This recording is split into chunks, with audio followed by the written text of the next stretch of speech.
Voilà, donc merci à tous d'être présents pour ce nouveau webinaire présenté par l'Agence d'urbanisme de la région stéphanoise Épure.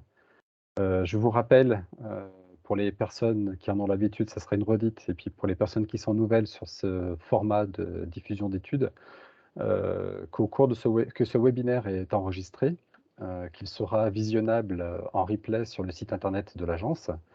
Et à ce titre, je vous remercie de couper, caméra et micro, pour le suivi de cette présentation. Si vous le souhaitez, vous pourrez poser vos questions et remarques par le fil de discussion. Elles sont reprises en fin de présentation. Voilà. Donc merci à vous de respecter ces quelques recommandations, heu, pour l'enregistrement, pour la qualité d'enregistrement. Voilà, donc tout d'abord, avant de commencer à faire la présentation, je tenais à remercier, mesdames Meurier et Notin de la Direction du développement économique de Loire-Forêt Agglomération et messieurs Gonon et Caffi de la Direction économique de Saint-Thiès Métropole, qui ont eu la gentillesse de répondre à nos questions sur la constitution et les prix pratiqués dans les espaces à vocation économique. Au même titre que la production de logements, des infrastructures et des équipements, de la production alimentaire ou de la préservation de la biodiversité, le développement économique, c'est un enjeu fort pour les territoires. S'il était le second poste de consommation d'espaces naturels et agricoles derrière le logement, les objectifs de réduction de l'artificialisation des sols inscrits dans la loi climat et résilience va questionner la maîtrise et l'optimisation des coûts des terrains à vocation économique par les collectivités. Cependant, nous n'allons pas vous présenter aujourd'hui des éléments pour mesurer cette consommation d'espace. Dans le cadre de l'Observatoire des marchés fonciers, nous allons aborder les déterminants de la constitution du prix de commercialisation des terrains à vocation économique, et nous allons également vous présenter une analyse de la dynamique des mutations dans la Loire. Donc le marché des terrains à vocation économique est régi par différents paramètres.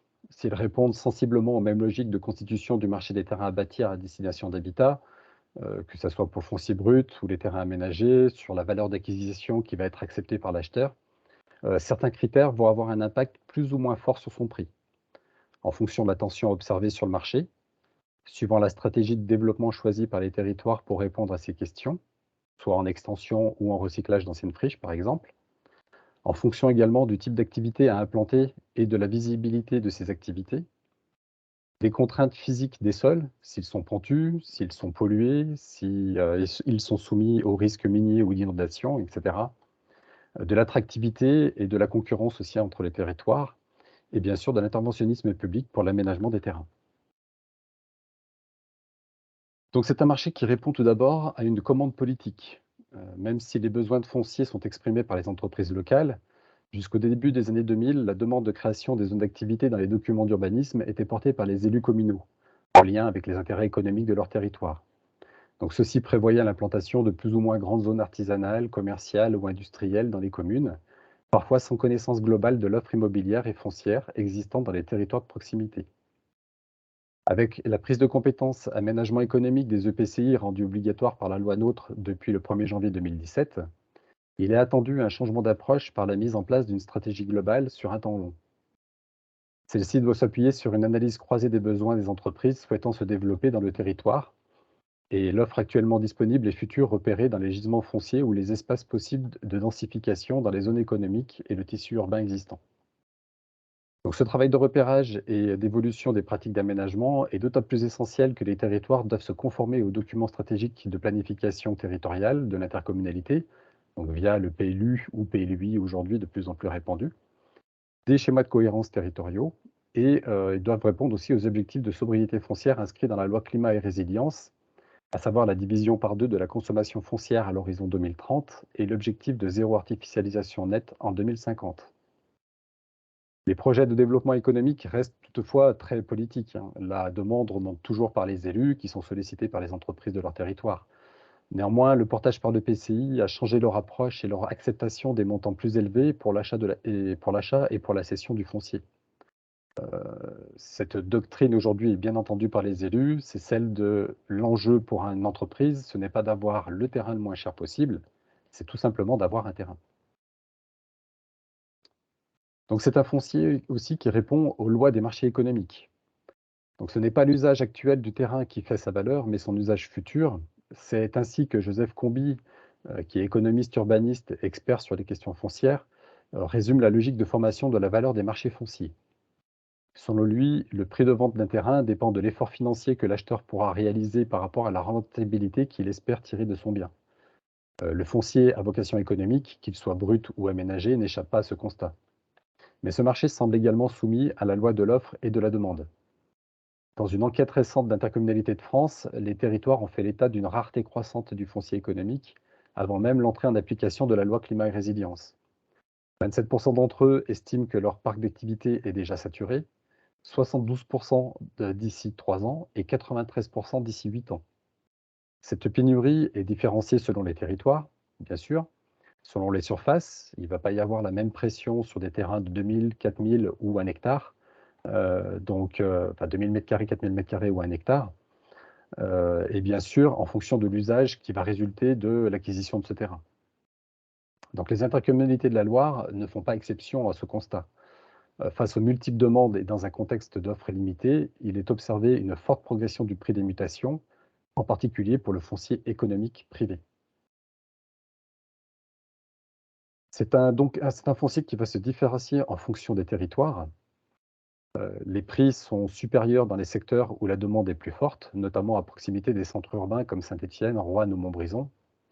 Les entreprises y recherchent la présence d'aménités urbaines, de services et d'accessibilité, mais aussi l'appartenance à un écosystème économique sur lesquels elles peuvent s'appuyer pour se développer et également sur un vivier d'emploi facilitant les recrutements. Néanmoins, au sein d'un même territoire, les prix ne peuvent pas être identiques entre les centres urbains et les territoires situés aux franges des agglomérations. Les aménageurs essayent de maintenir un juste équilibre des prix au sein de leur territoire, tout en restant vigilants sur ceux pratiqués par les territoires limitrophes. Par exemple, les prix pouvaient historiquement être bas dans les anciennes communautés de communes qui ont été regroupées dans Loire-Forêt Agglomération, avec des montants insuffisants pour amortir les coûts d'aménagement des zones d'activité. Il a donc fallu les rehausser dans ces territoires. Autre exemple, en lien avec la concurrence de la Haute-Loire, le secteur de Londaine dans 5e métropole ne peut pas pratiquer les prix de commercialisation de la ville-centre. Ils sont donc légèrement plus bas afin de conserver les entreprises dans ce secteur géographique. Les EPCI du département de la Loire doivent développer une stratégie plus globale afin de répondre de façon cohérente aux multiples demandes et aux limites foncières et environnementales à venir. Donc pour lier l'enjeu du développement économique avec celui du développement durable, l'extension ou la création de nouvelles zones d'activité ne pourra plus être l'unique solution. Par exemple, afin de répondre à la question du besoin foncier des entreprises du territoire dans les années à venir, Saint-Étienne Métropole explore plusieurs scénarios. Celui de densifier les zones économiques qui sont déjà existantes, soit par de l'acquisition foncière dans ces secteurs, soit en requalifiant des espaces publics afin de rendre plus accessibles des ténements privés. Il cherche aussi à identifier des secteurs de développement économique en milieu urbain, en dehors des zones économiques parfois, à condition d'implanter des activités qui soient compatibles avec de l'habitat, en passant notamment par la reconversion de friches foncières et immobilières. Enfin, et même si cela sera de plus en plus contraint, il prévoit tout de même toujours un petit volume en extension urbaine. Avec la hausse des prix constatée dans les secteurs en tension, le phénomène de densification se fait parfois naturellement. Des parcelles se divisent et se redivisent. Des entreprises qui avaient fait l'acquisition de terrain en vue de développement futur peuvent vendre à d'autres promoteurs ou entreprises privées. Mais cela peut aussi poser des problèmes d'aménagement de territoire avec un développement anarchique ou en manque de cohérence.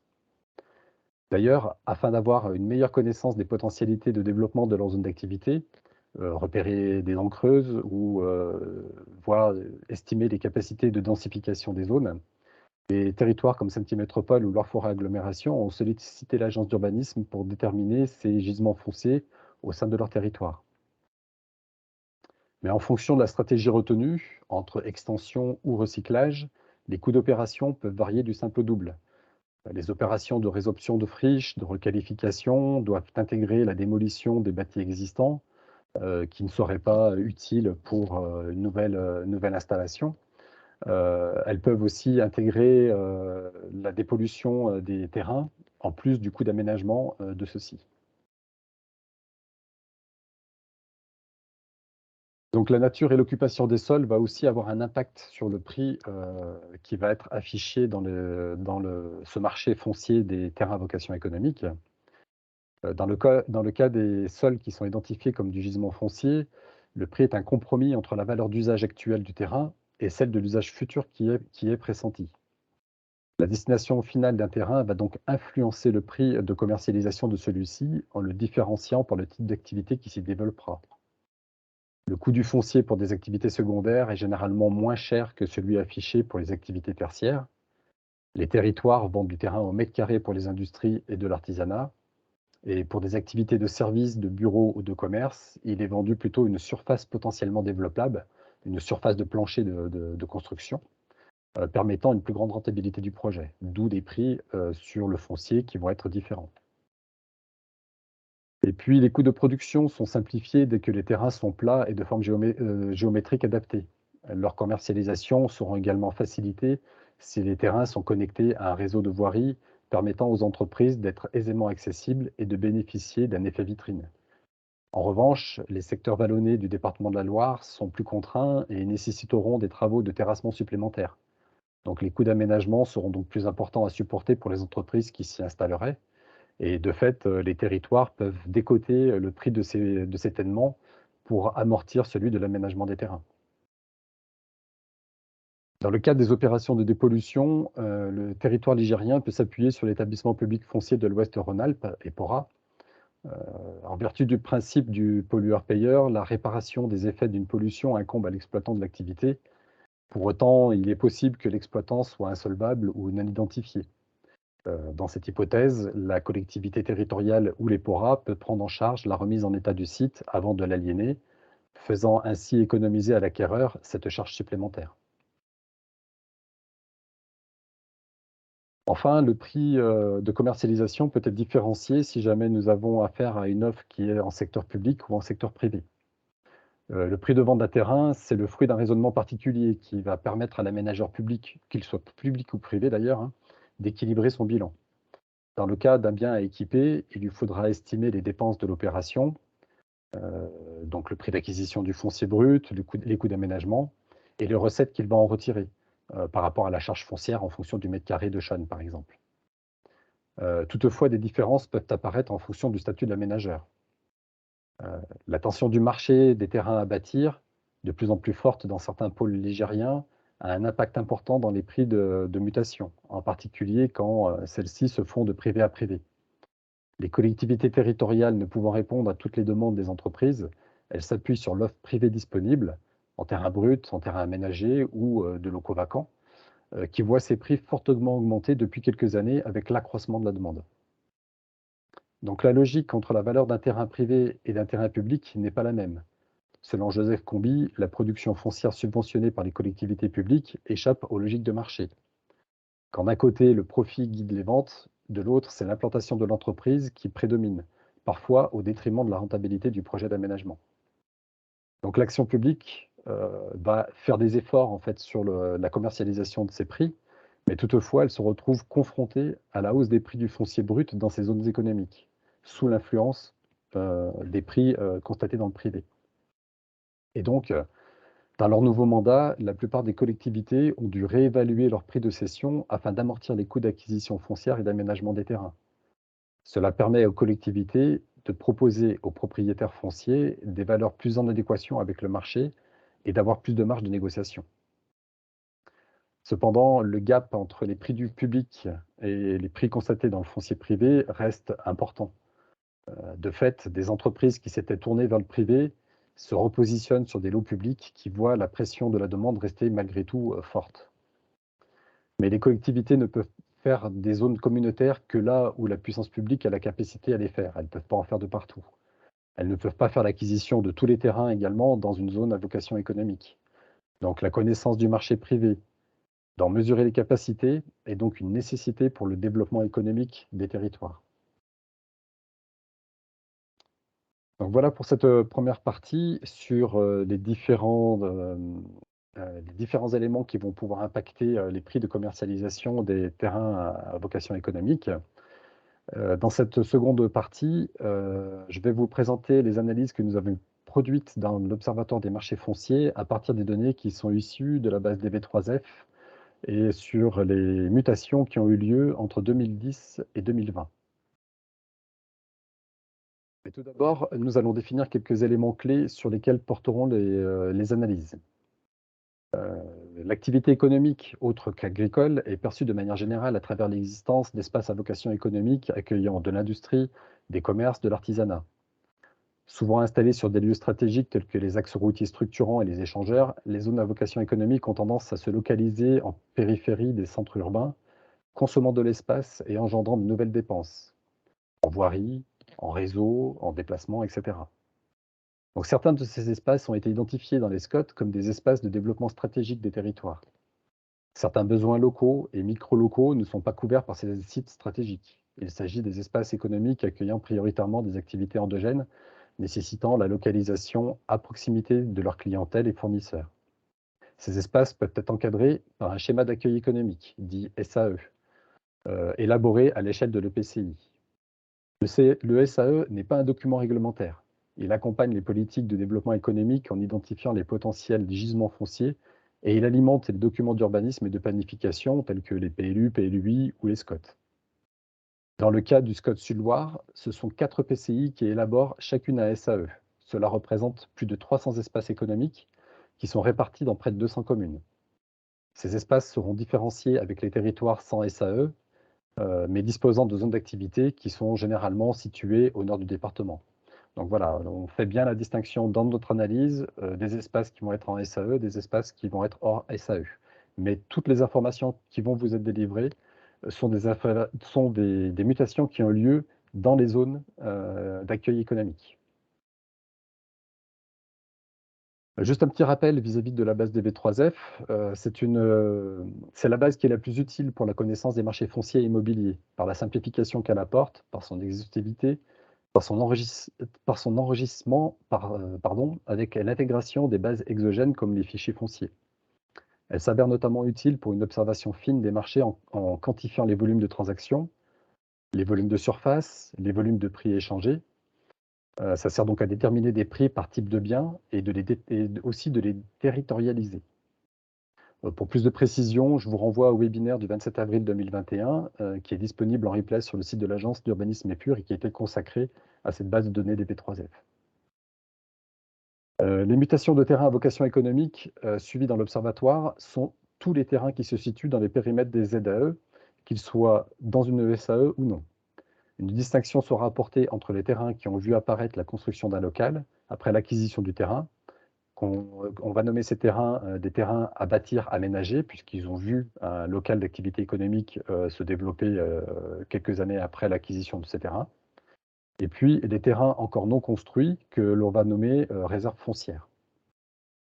Nous avons également cherché à quantifier le marché de ces terrains à bâtir en fonction de la nature privée ou publique des acteurs de la mutation.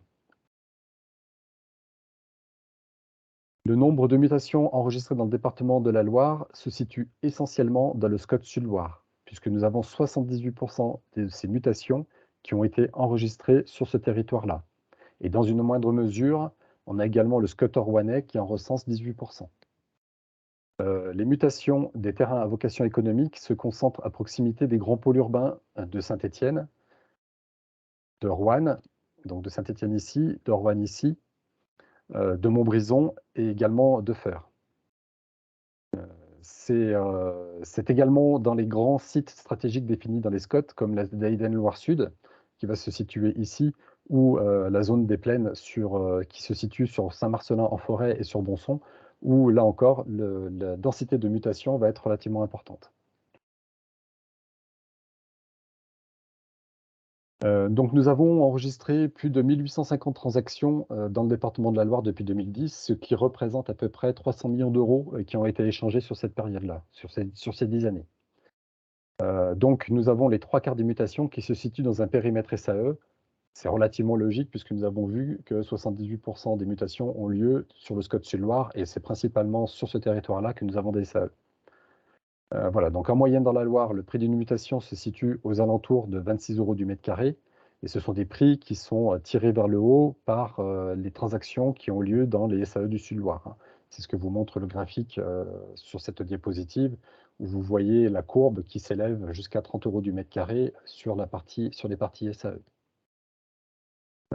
Donc voilà, on peut expliquer ces prix un peu plus importants du fait que nous avons beaucoup de mutations sur ces territoires-là, que ce sont généralement des mutations qui sont à proximité de pôles urbains et de leurs aménités, et qui sont aussi facilement accessibles par les axes routiers.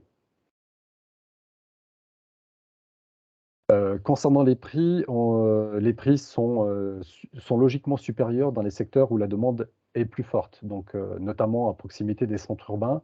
Donc on va retrouver à nouveau Saint-Étienne, on va retrouver à nouveau Roanne, Montbrison, mais également Feurs.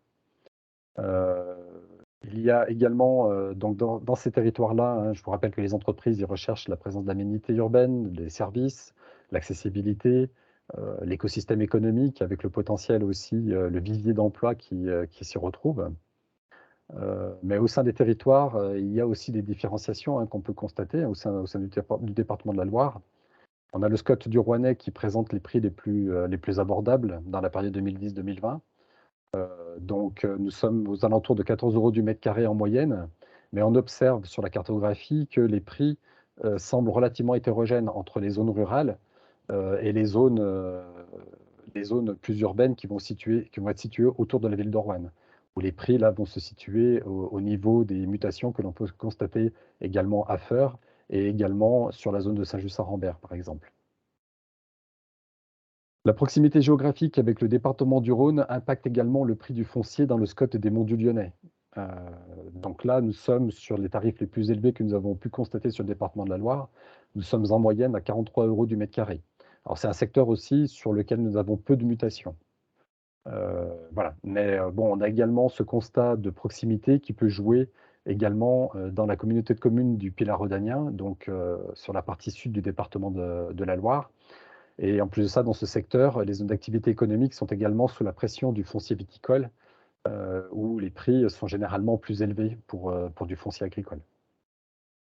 Dans le cadre du SCOT de Sud-Loire, donc, nous sommes, sur une moyenne de prix aux alentours de 30 € du mètre carré.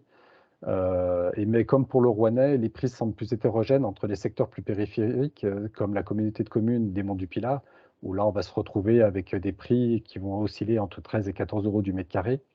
Et puis, comme pour les secteurs, par exemple, de Huçon-en-Forêt, au sud de Loire-Forêt Agglomération, ou dans le Nétrablet, également dans Loire-Forêt Agglomération. Et puis, il va y avoir des secteurs qui vont avoir des prix beaucoup plus importants, des secteurs donc qui sont en tension, donc dans Saint-Étienne et sa Couronne, dans Montbrison également, où là, on va avoir, des prix qui vont osciller les 40 € du mètre carré, heu, un prix un peu moindre à Montbrison, mais également dans la zédaïenne, Loire-Sud. Donc le graphique, en haut à droite représente le nombre de mutations de terrains à vocation économique, en faisant une distinction entre les terrains en réserve foncière et les terrains, aménagés qui ont vu la construction d'un local. La représentation choisie a été de le faire sur 3 années glissantes, afin de limiter les effets de variation brutale qu'il peut y avoir entre 2 années. Donc en moyenne, le département de la Loire enregistre 180 mutations par an entre 2010 et 2019. L'année 2020 qui est représentée en hachuré, c'est le fait que, heu, toutes les mutations n'étaient pas forcément enregistrées dans la base des V3F. Donc statistiquement, la base des V3F n'est pas consolidée sur cette dernière année. Donc toutefois, ce que nous pouvons constater, c'est qu'on observe une baisse du nombre de mutations depuis 5 ans. En effet, si l'on compare la période 2010-2014 avec la période 2015-2019, donc 2 pas de 5 ans, le nombre de mutations dans leur ensemble baisse de 9. Et si les ventes de terrains bruts restent les plus importantes et relativement stables, donc c'est la courbe qui est en grisé, la baisse est plus marquée pour les terrains à bâtir aménagés, où là on enregistre une baisse de moins 30, et donc ça c'est la courbe qui est orangée sur ce graphique. Alors ce recul des mutations dans le marché des terrains aménagés commercialisés auprès des entreprises peut être le fruit d'une sobriété foncière choisie par les territoires, afin de se conformer dès à présent aux orientations de la récente loi climat et résilience. Mais elle semble traduire surtout les difficultés de mise en œuvre opérationnelle des projets. Les aménageurs et chargés de commercialisation des collectivités que nous avons rencontrés sont quasiment unanimes sur ce constat, c'est que la demande en terrain à bâtir pour les activités économiques ne fléchit pas, alors que la pénurie de l'offre foncière est de plus en plus ressentie. Les surfaces moyennes des terrains qui ont été construits après la vente ont été réduites de 37 par exemple. De fait, les prix de commercialisation sont en forte hausse, plus 67 pour le mètre carré du foncier économique aménagé. Donc c'est ce que vous voyez dans le tableau qui est en dessous. Ça passe de 34 € sur la période 2010-2014 à 56 € en moyenne entre 2015 et 2019. Et également pour le foncier repéré comme étant de la réserve foncière, on observe une augmentation de plus de 24 les prix passant de 21 € à 26 € en moyenne sur les 2 périodes de 5 ans. En fonction aussi du statut public ou privé des mutations, on constate que des différences. Le nombre de mutations est fortement alimenté par les transactions incluant une structure professionnelle du foncier ou de l'immobilier, principalement de nature privée, donc que ce soit des SEM, des SPLA, des promoteurs immobiliers ou des organismes de gestion foncière et immobilière. On retrouve également dans cette catégorie-là des organismes publics, comme les établissements publics fonciers ou les EPA, les établissements publics d'aménagement.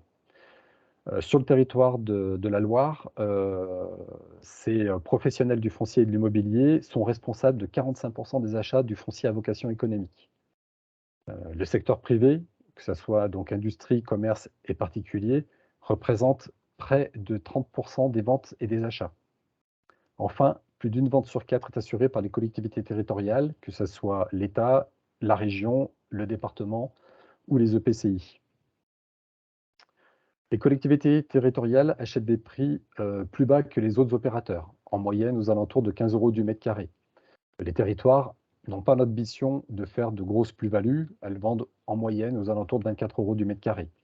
Mais leur ambition est quand même d'équilibrer au mieux leurs projets pour permettre aux entreprises futures de disposer d'un foncier aménagé et accessible, et cela passe par une maîtrise des coûts d'acquisition des terrains.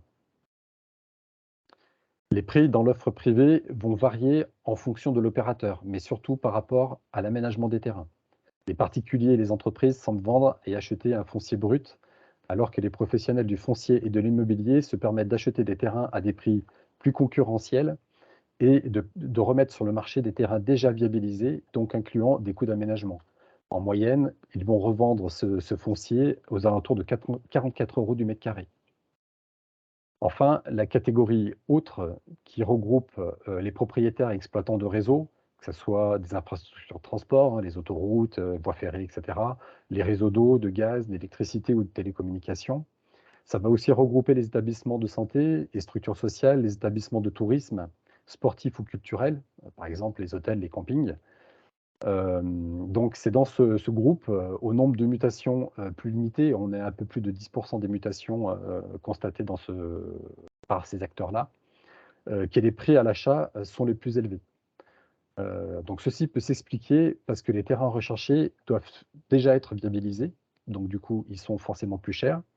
Ils sont généralement aussi de plus petite superficie et que la rentabilité actuelle ou future des terrains est également intégrée dans l'achat de ce foncier.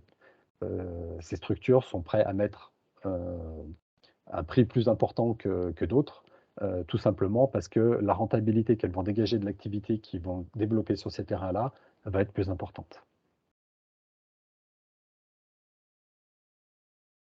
Voilà, nous en avons fini avec la présentation de cette étude sur le foncier à vocation économique. Je vous rappelle qu'Epure a développé une application sur son site internet pour interroger les données des V3F. Donc c'est une application qui est utilisable à différentes échelles, de l'EPCI à la parcelle. C'est une application qui est également ouverte au grand public et qui a un accès renforcé pour nos partenaires. Donc pour se connecter à cette application, il faut aller sur le site d'Epure, sur www.epure.com. Puis vous allez dans la rubrique ressources et vous cliquez sur e-observe. Si vous êtes adhérent de l'agence, vous pouvez retrouver les informations parcellaires pour toutes les mutations immobilières actuellement et foncières d'ici le second semestre.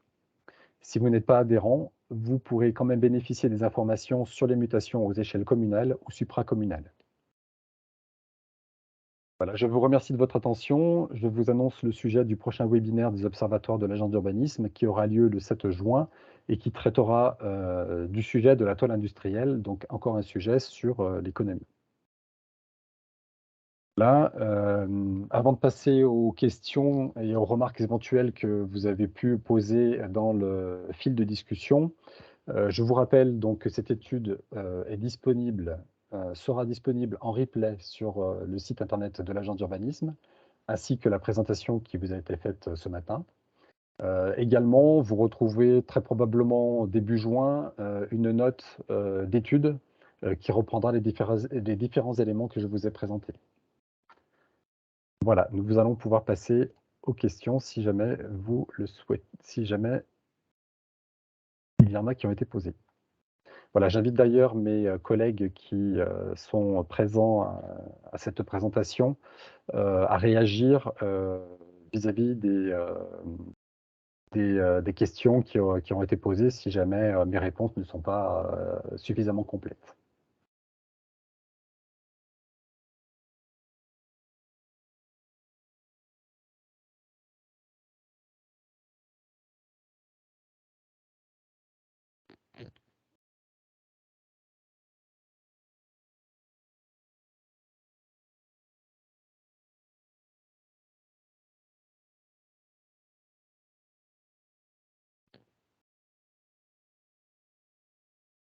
Alors pour l'instant, je ne vois pas beaucoup de questions. C'est une première question, donc Cyril, je me permets de répondre. Bonjour à tous, je suis Laetitia Bouetté, je travaille sur les questions d'économie, à l'agence d'urbanisme. J'assiste, Cyril sur, ce webinaire. On a Stéphane Roux qui pose une question, donc, DDT, pour, savoir si justement le prix en fait, des terrains, on n'a pas une influence en fait de concurrence entre les collectivités qui tirent un peu les prix vers le bas au détriment des investissements publics. Et puis une deuxième question, je laisserai Cyril répondre peut-être plus sur la première question, et puis une deuxième question sur le travail qui est actuellement fait sur les schémas d'accueil économique par les EPCI, en tout cas sur le Sud-Loire, et dans le cadre d'une cohérence avec le SCOT et puis la révision du SCOT. Est-ce que en fait, ce travail de coordination et de mise en cohérence ne permet pas justement enfin, pourrait lutter un peu contre ce phénomène et viser un objectif d'optimisation et de sobriété foncière? Je ne sais pas, Cyril, si tu veux répondre sur la première partie de la question. oui, bien sûr, il y a pas de souci. Donc, oui, effectivement, la concurrence qui peut être faite entre les collectivités territoriales va impacter forcément le prix. Il est vrai qu'autrefois, enfin autrefois, c'est pas si vieux non plus que ça, hein, on va dire, avant les années 2000, dans l'esprit des élus, il fallait, mettre à disposition, du foncier à des prix qui étaient très attractifs pour assurer le développement économique de leur territoire. Donc, effectivement, chaque territoire pouvait, subventionner, on va dire, ce type de foncier afin d'attirer l'entreprise sur son territoire plutôt que sur le territoire voisin.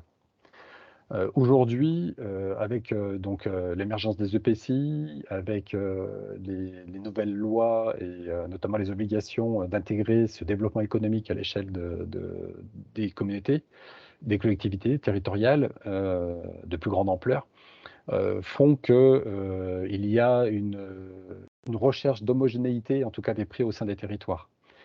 La concurrence existe toujours entre les différents territoires, ça, c'est les différentes personnes que nous avons rencontrées, donc aménageurs, nous l'ont confirmé. Même si jamais aujourd'hui, le prix qui est, affiché sur le territoire voisin n'est pas la préoccupation principale lors de l'établissement du prix, de commercialisation de leur terrain à eux. Ils vont quand même malgré tout le regarder, hein, comme je vous ai pris l'exemple de Saint-Étienne Métropole vis-à-vis de la concurrence de l'approche Haute-Loire. Typiquement, si jamais, on affichait les prix à Firminy, de la ville de Saint-Étienne, il y aurait des chances que, on assiste à une évasion, de certaines entreprises sur le territoire de la Haute-Loire. Donc pour éviter cela, il y a des prix qui sont, un peu plus bas, on va dire, sur ces franges, d'agglomération, justement pour continuer à utiliser ce levier de conservation d'entreprise, voilà, en présentant un foncier qui soit relativement limité. D'un autre côté, comme ça a été le cas vis-à-vis de Loire-Forêt-Agglomération, des territoires du Nez-Trablet ou Verusson-en-Forêt présentaient des prix au mètre carré qui étaient insuffisants par rapport à l'amortissement des opérations d'aménagement. Donc du coup, ces prix-là n'étaient pas supportables, ils étaient trop différents des prix qui étaient pratiqués sur le Montbrisonnais. Et donc pour éviter une concurrence en interne en fait, au territoire, il a été décidé dans l'actuel mandat de rehausser les prix de cession de ces terrains. Pour faire simple, on est passé de 5 € du mètre carré sur ces territoires-là à un prix situé entre 10 et 15 € du mètre carré. Donc voilà, la concurrence territoriale, dans le passé, effectivement, a eu un effet d'attractivité du prix, de tirer le prix vers le bas au détriment des investissements publics, ça c'est juste.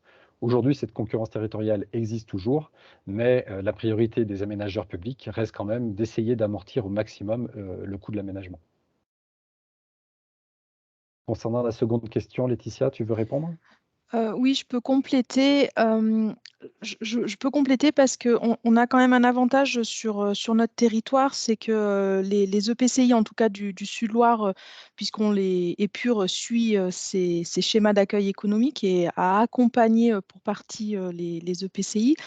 On a aujourd'hui un système d'observation qui est assez intéressant, qui a été mis en place, qui nous permet, avec ces schémas d'accueil économique aujourd'hui, d'avoir un peu plus de connaissances, bon, sur les zones d'activité, mais surtout sur les marchés, puisque dans le cadre de CSAE, on a utilisé les données de DV3F pour analyser les marchés du foncier, mais aussi de l'immobilier. Donc ça nous permet d'avoir un peu, comment dire, une observation un peu plus fine de ce qui se passe au sein des zones d'activité, comment les transactions se font, quels sont les prix. Et puis, on travaille aussi dans le cadre de CSAE sur la demande des entreprises. Donc, c'est un travail qui est, comment dire, très, très riche parce qu'il est issu des collectivités. Et du coup, ça nous permet aussi de comparer comment se font les transactions et quel est le lien aussi avec le besoin des entreprises. Comme on a une observation à l'échelle de l'ensemble des SAE du Sud-Loire, effectivement, on peut.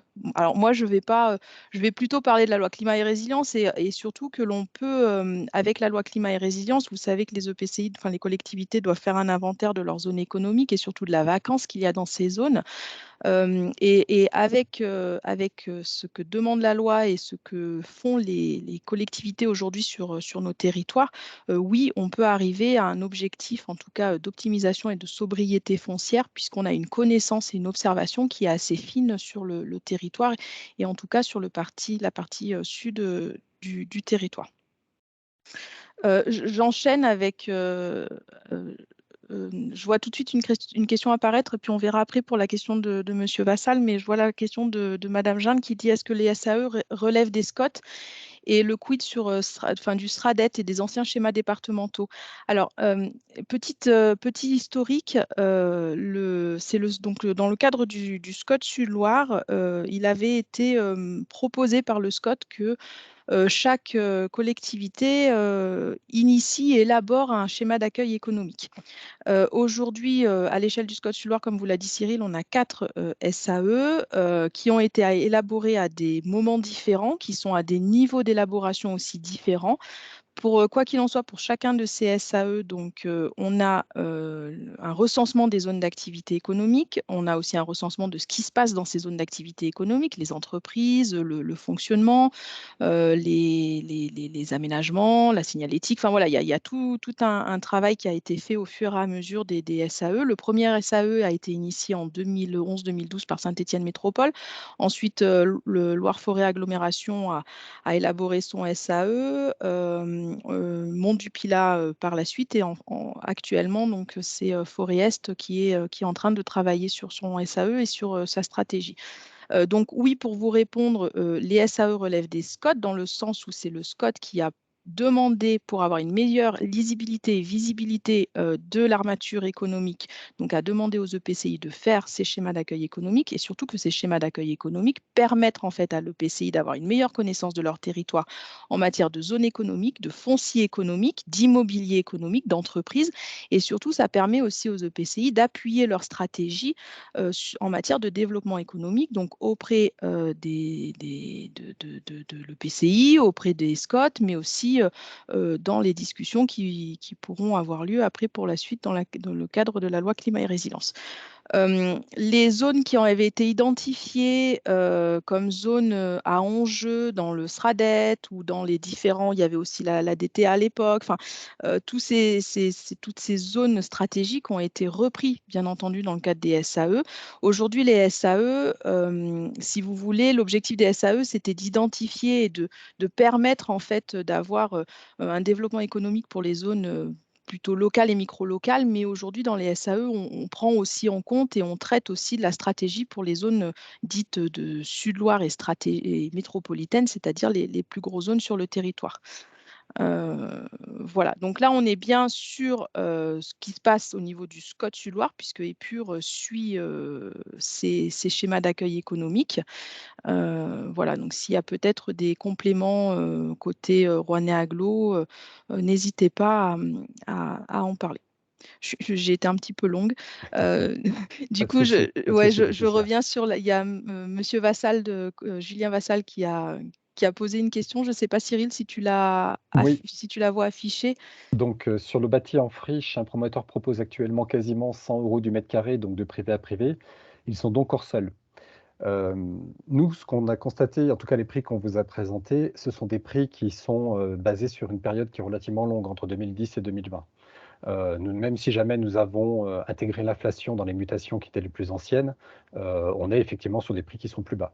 Après, dans ces prix, il va falloir distinguer ce qui va être du privé, ce qui va être du public. Le public présentant des prix généralement plus attractifs que le privé. Alors concernant la C3 à 100 €, aujourd'hui effectivement, quand on a interrogé Loire-Fort Agglomération ou Saint-Hyacinthe, ils nous ont fait part de ces montants-là, y compris pour du terrain nu, donc même pas du terrain bâti. Ce qu'il faut voir, c'est qu'aujourd'hui, et notamment dans la période de sanitaire là, qu'on a traversée, là, de confinement, les entreprises en fait ont été très demandeuses d'accès à des ténements fonciers.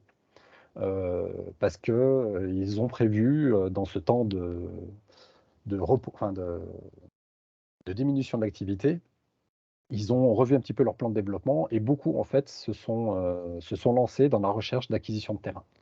Donc, énormément de demandes qui sont arrivées, donc des prix, avec une offre qui était, limitée, une offre territoriale qui était limitée, ce qui fait que les prix, se sont un petit peu envolés là sur ces dernières années. Typiquement, on a eu le cas par exemple sur Molina où, une entreprise, avait l'ambition d'acquérir le terrain qui était juste à côté d'elle pour pouvoir, agrandir ses locaux. Les mutations, ont dépassé les 120 € du mètre carré, donc pour du terrain nu. Et d'après donc les aménageurs de Saint-Hyacinthe, même si l'entreprise à côté n'avait pas pu faire l'acquisition de ce terrain serait très probablement parti à ce prix-là, voire à des prix qui peuvent être encore plus importants. Donc dans un bâti qui va nécessiter par la suite une démolition, parce que si jamais c'est une parcelle qui est bâtie, heu, du 100 € du mètre carré aujourd'hui, ça pourrait pas être surprenant. Ensuite, va savoir qui va prendre en charge le coût de la démolition et de l'aménagement du terrain par la suite. Savoir si jamais c'est la seconde personne, qui va faire l'acquisition ou si jamais c'est le premier propriétaire qui va assurer cette démolition et ensuite revendre à 100 € du mètre carré. Voilà, donc pas complètement hors sol, en tout cas plus élevé dans les prix du privé sont plus élevés que, le prix du public actuellement, oui.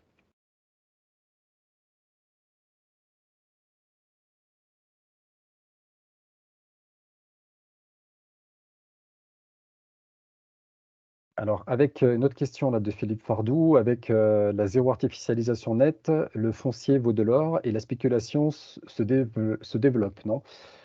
C'est une possibilité. C'est une possibilité. Là, pour l'instant, on n'a pas encore la réponse. En tout cas, les territoires doivent se préparer à cette limitation d'artificialisation de leur sol. Donc, a priori, on risque de se retrouver dans une situation de pénurie de foncier disponible. Après, comme je l'ai signalé dans ma présentation, Saint-Étienne Métropole, par exemple, a déjà plusieurs scénarios de développement sur la table.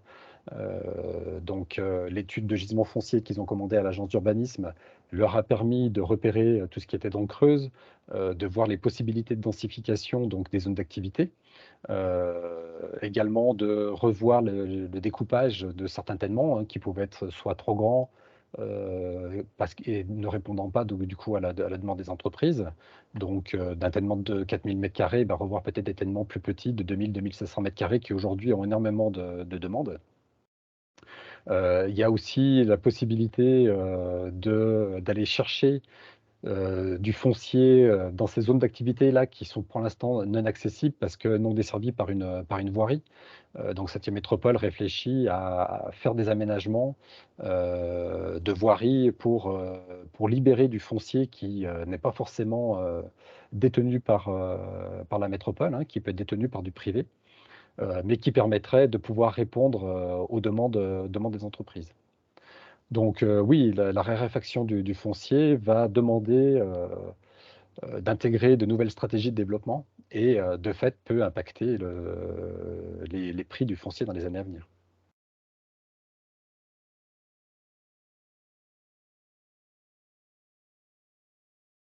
Alors Laetitia, si jamais je peux me permettre de t'interroger à nouveau, donc nous avons Oui, je suis en train de lire la question. Donc, quel type de document est à la disposition d'une commune qui se trouve à l'intérieur d'un SAE?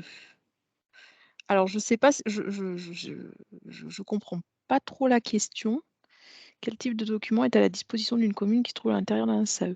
En fait, si vous voulez, toutes les communes disposant enfin aujourd'hui, pour la plupart des SAE du Sud-Loire, toutes les communes disposant d'une zone enfin d'un espace, économique, donc en général, zoné, dans le document d'urbanisme, toutes ces communes en fait se situent enfin, sont intégrés au SAE. Quel type de document? Je suis désolée, mais je ne comprends pas la question. Est-ce que vous en fait, il pourriez, faut il faut peut-être rappeler que, le SAE n'est pas un document réglementaire, voilà, hein. c'est un C'est un document document qui est élaboré, par les EPCI, qui va, donner des orientations sur le développement des zones d'activité. Heu on Et on c'est notamment via les SCOT qui sont remontés. Alors là, par contre, je repose la question, est-ce que du coup, en consultant des documents qui sont mis à disposition dans le schéma de cohérence territoriale, on peut retrouver les orientations des SAE? bah, aujourd'hui, alors aujourd'hui, par exemple, le SCOT Sud-Loire est en révision et dans le cadre de cette révision, les SAE qui ont été élaborés, depuis en fait, depuis 2013 en fait, ces SAE-là, oui, vont alimenter le document du SCOT. Hem, Puisque du coup, les SAE, donc comme le disait Cyril, c'est pas un document, réglementaire, c'est une sorte de guide un peu pour, les EPCI, pour, permettre en fait c'est une aide à la décision en fait pour les EPCI, dans leur, développement, économique. Donc, ces SAE dans le cadre de la révision du SCOT vont permettre en fait d'alimenter, cette révision, vont permettre d'alimenter le développement économique et la réflexion du développement économique à l'échelle du SCOT Sud-Loire. Mais surtout aussi ces SAE permettent, d'alimenter, les PLUI qui sont, en cours, sur, les territoires. Alors je pense, à Loire-Forêt Agglomération, à Saint-Étienne Métropole. Voilà, ce sont des documents, guides, des documents cadres. Voilà. Nous avons, alors c'est pas forcément une question, mais plutôt une remarque de monsieur Tessieux, un avantage à la pénurie foncière avec son corollaire hausse des prix, C'est-à-dire que les promoteurs s'intéressent aux parcelles plus complexes, démolition, dépollution, etc., et remise en vente de foncier nu ou construit. C'est tout à fait juste. C'est tout à fait juste. Voilà. Et Monsieur Fardou confirme.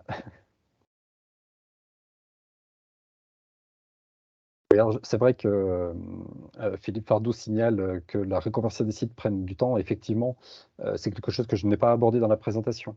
Mais les territoires, enfin les EPCI se retrouvent aussi confrontés à des remarques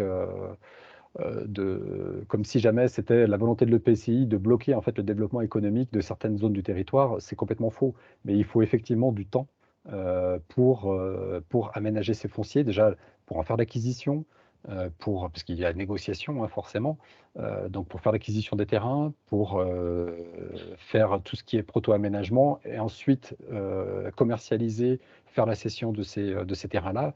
Ça prend du temps et parfois, effectivement, on ne peut pas répondre en quelques mois à la demande d'une entreprise pour qu'elle s'installe.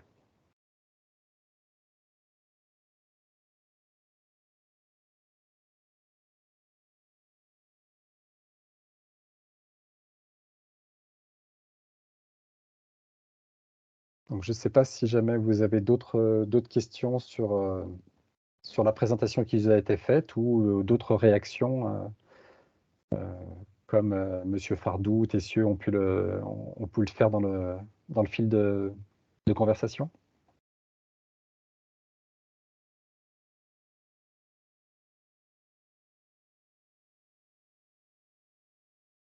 Bien, bon, bah, dans ce cas, nous arrivons au terme de notre présentation.